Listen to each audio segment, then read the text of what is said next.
Hello दोस्तों, आप सभी का हमारे यूट्यूब कमनल क्लासेस में स्वागत है। आज की इस वीडियो में हम लोग इतिहास से, प्राचीन भारतीय इतिहास से रिलेटेड कुछ प्रश्नों पर चर्चा करने जा रहे हैं, जो कि सारे प्रश्न आप सभी के परीक्षाओं में अक्सर पूछ लिए जाते हैं। तो दोस्तों शुरू करते हैं। पहला प्रश्न दिया हुआ है, स्मृतियों में सबसे प्राचीन एवं प्रमाणिक कौन है? जी हाँ दोस्तों, इस प्रश्न के लिए हमारे सामने 4 ऑप्शन दिया हुआ है। तो स्मृतियों में सबसे प्राचीन एवं प्रमाणिक जो है वो है मनुस्मृति, जो कि ऑप्शन ए में दिया हुआ है, इसलिए ऑप्शन का ए सही होगा। जी हाँ, तो अगर इस प्रश्न से भी रिलेटेड अगर एक्स्ट्रा फैक्ट की बात कर लें तो मनुस्मृति जो है ये शुंग काल के बारे में बताता है। शुंग काल। और यहाँ पे अगर नारद स्मृति की बात करें तो ये गुप्त काल के बारे में बताता है, गुप्त काल। जी हाँ, तो अब अगला प्रश्न देखते हैं हम। जी हाँ, अगला प्रश्न दिया हुआ है, नारद स्मृति में किस वंश के बारे में जानकारी मिलती है? जी हाँ दोस्तों, अभी हम लोग इस प्रश्न के ऊपर पहले वाले प्रश्न में चर्चा कर चुके हैं। तो नारद स्मृति में जो है वो गुप्त वंश के बारे में जानकारी मिलती है, इसलिए ऑप्शन इसका बी सही होगा। जी हाँ, तो अब अगला प्रश्न देखते हैं हम लोग। जी हाँ, अगला प्रश्न दिया हुआ है, भगवान बुद्ध की पुनर्जन्म की कहानी किस में पाया जाता है? तो जी हाँ दोस्तों, इस प्रश्न का आंसर जो होगा वो होगा जातक, ऑप्शन ए होगा। अब इस प्रश्न से रिलेटेड एक्स्ट्रा फैक्ट की बात करते हैं हम।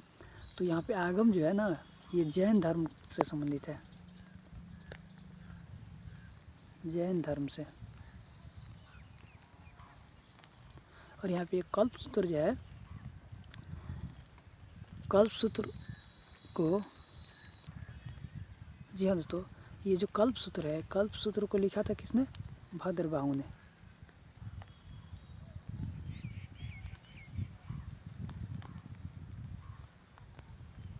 भद्रबाहु ने। और इस कल्पसूत्र पुस्तक जो है, इसको ना जैन धर्म का प्रारंभिक इतिहास बोलते हैं। जैन धर्म का प्रारंभिक इतिहास इसी में समाहित है। जी हाँ, तो अब अगला प्रश्न देखते हैं हम लोग। अगला प्रश्न दिया हुआ है, हीनयान का प्रमुख ग्रंथ कौन सा है? जी हाँ, तो हीनयान का जो प्रमुख ग्रंथ है वो है कथावस्तु, जो कि ऑप्शन ए में दिया हुआ है, तो इसलिए ऑप्शन इसका ए सही होगा। जी हाँ, तो अगर इस प्रश्न से रिलेटेड अगर एक्स्ट्रा फैक्ट की बात कर ले तो कल्पसूत्र जैन धर्म का प्रारंभिक ग्रंथ है, प्रारंभिक इतिहास के बारे में जानकारी देता है। और शास्त्र के लेखक कौन है बाबू, बताया आपको, चाणक्य।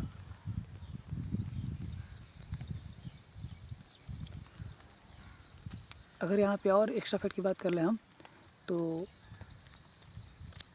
हीनयान जो है ना, ये बौद्ध धर्म की शाखा है। बौद्ध धर्म 2 शाखाओं में विभक्त था, 2 शाखाओं में। उसमें से एक था हीनयान और दूसरा था महायान। महायान। जी हाँ, तो अब अगला प्रश्न देखते हैं हम लोग। अगला प्रश्न दिया हुआ है कि बौद्ध धर्म कितने शाखाओं में विभक्त है? जी कि दोस्तों वही प्रश्न यहाँ दिख गया। तो बौद्ध धर्म जो था 2 शाखाओं में विभक्त है, इसलिए ऑप्शन का ए सही होगा। और वो कौन कौन सी 2 शाखाएँ थी? तो एक था हीनयान, हीनयान, और दूसरा था महायान। महायान। हीनयान को निम्न वर्ग बोला जाता है, महायान को ऊंचे वर्ग बोला जाता है। जी हाँ, तो अगला प्रश्न देखते हैं हम लोग। जी हाँ, तो अगला प्रश्न दिया हुआ है, जैन साहित्य को कहा गया? तो जैन साहित्य को आगम कहा गया है, इसीलिए ऑप्शन इसका ए सही होगा। अगर बौद्ध धर्म से बात करते हैं तो जातक होता है, जातक किस धर्म से संबंधित है? तो बौद्ध धर्म से संबंधित है, बौद्ध धर्म से संबंधित है। जी हाँ, तो अब अगला प्रश्न देखते हैं हम लोग।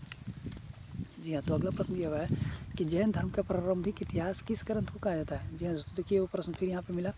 तो जैन धर्म का प्रारंभिक इतिहास जो होता है वो कल्पसूत्र को कहा जाता है, इसलिए ऑप्शन का ए सही होगा। अगला प्रश्न देखते हैं हम लोग। अगला प्रश्न दिया हुआ है, कल्पसूत्र के लेखक कौन है? जी हाँ, तो कल्पसूत्र के लेखक जो थे वह है भद्रबाहु, इसीलिए ऑप्शन इसका ए सही होगा। अगला प्रश्न देखते हैं हम।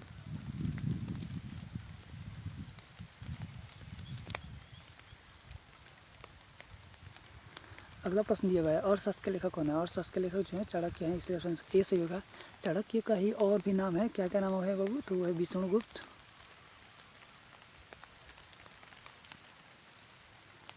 विष्णुगुप्त,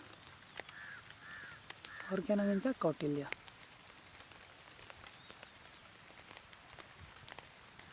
कौटिल्य। जी हाँ, तो अब अगला प्रश्न देखते हैं हम। तो अगला प्रश्न दिया हुआ है, पुस्तक अर्थशास्त्र कितने अधिकरणों और कितने प्रकरणों में विभक्त है।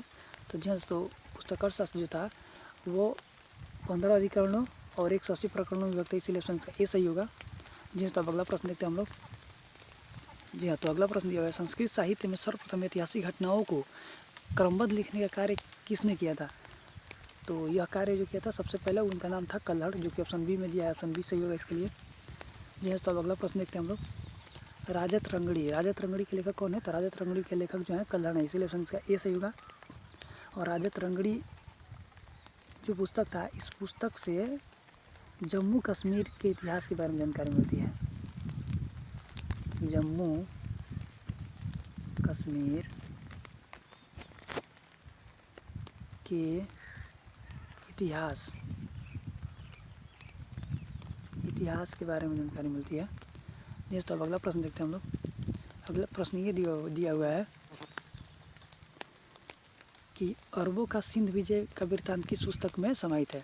तो अरबों का सिंध विजय का वृत्तांत जो था वो चचनामा, ऑप्शन ए में इस ऑप्शन ए सही होगा। इस प्रश्न का आंसर ऑप्शन ए होगा। जैसे तो अगला प्रश्न देखते हैं हम लोग। अगला प्रश्न दिया हुआ है, संस्कृत भाषा व्याकरण की प्रथम पुस्तक कौन है। संस्कृत भाषा व्याकरण की प्रथम पुस्तक जो है वो है अष्टाध्यायी। अब इस प्रश्न से रिलेटेड अगर एक्स्ट्रा की बात करें तो अष्टाध्यायी पुस्तक का लेखक कौन है पूछ लेता है, तो कौन है, पाणिनि ने इस पुस्तक को लिखा था। जैसे तो अब अगला प्रश्न देखते हैं हम लोग। इस वीडियो का आखिरी प्रश्न है। जैसे तो ये प्रश्न कुछ ऐसा दिया हुआ है कि पतंजलि किनके पुरोहित है। तो पतंजलि जो थे ना वो पुष्यमित्र शुंग के पुरोहित है, इसलिए ऑप्शन इसका ए सही होगा। जी दोस्तों, यह वीडियो यहीं पे समाप्त होता है।